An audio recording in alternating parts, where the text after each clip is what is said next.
It's that time of year that we love. Spring training is back in the Valley. It's not just the Diamondbacks getting ready. The Cubs are also getting ready to kick off the season. Yeah, the clubhouse opened up about 30 minutes ago, and that's where Mark McClune is this morning with more on everything that's going on over there, including the story with Anthony Rizzo. Good morning.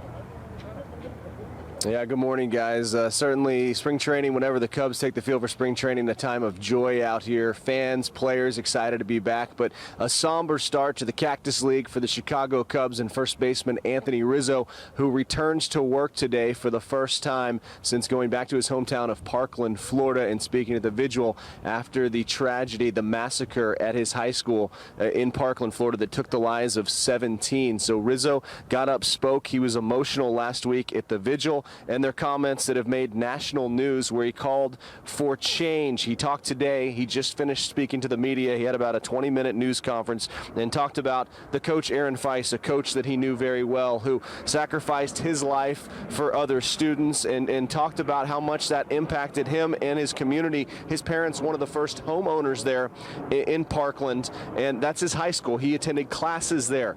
He played on the fields there, and just how much this hit home, not only for him and his community, but another mass shooting here in the United States. So Anthony Rizzo continues to call for change. His comments, though, have become politicized, and he was asked about that, what he thought about people taking sides when he calls for change in this country to stop these mass shootings. Yeah, you know, the whole political thing is just, I think it's really selfish on a lot of these reporters. That, no offense to everyone in here, but you know, people are saying things, people are saying this and that, and as just an American looking out, you just have a whole community that basically their whole life's upside down, and people are talking about this and that, and they're going, what's right and wrong, where it should be about the kids and the families that lost their lives and lost loved ones, and we're turning this into something more, which no doubt something needs to change, but it's crazy to see.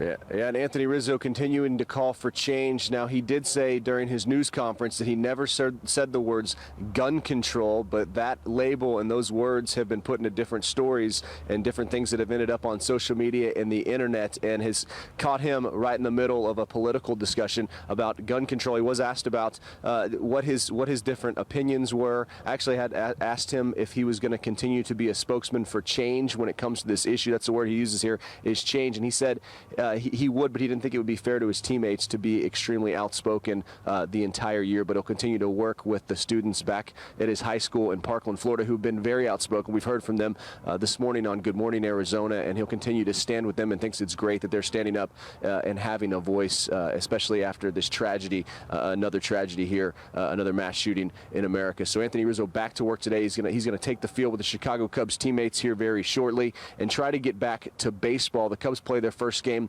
on Friday, but this will definitely be on his heart and mind the entire year here. The Parkland, Florida native who went to high school right there where it happened, trying to return to work today and trying to get back to some semblance of normalcy with the Chicago Cubs as they get ready for the 2018 season. Yeah, sure, it won't be easy for him. A welcome distraction, though, yeah, maybe. Yeah.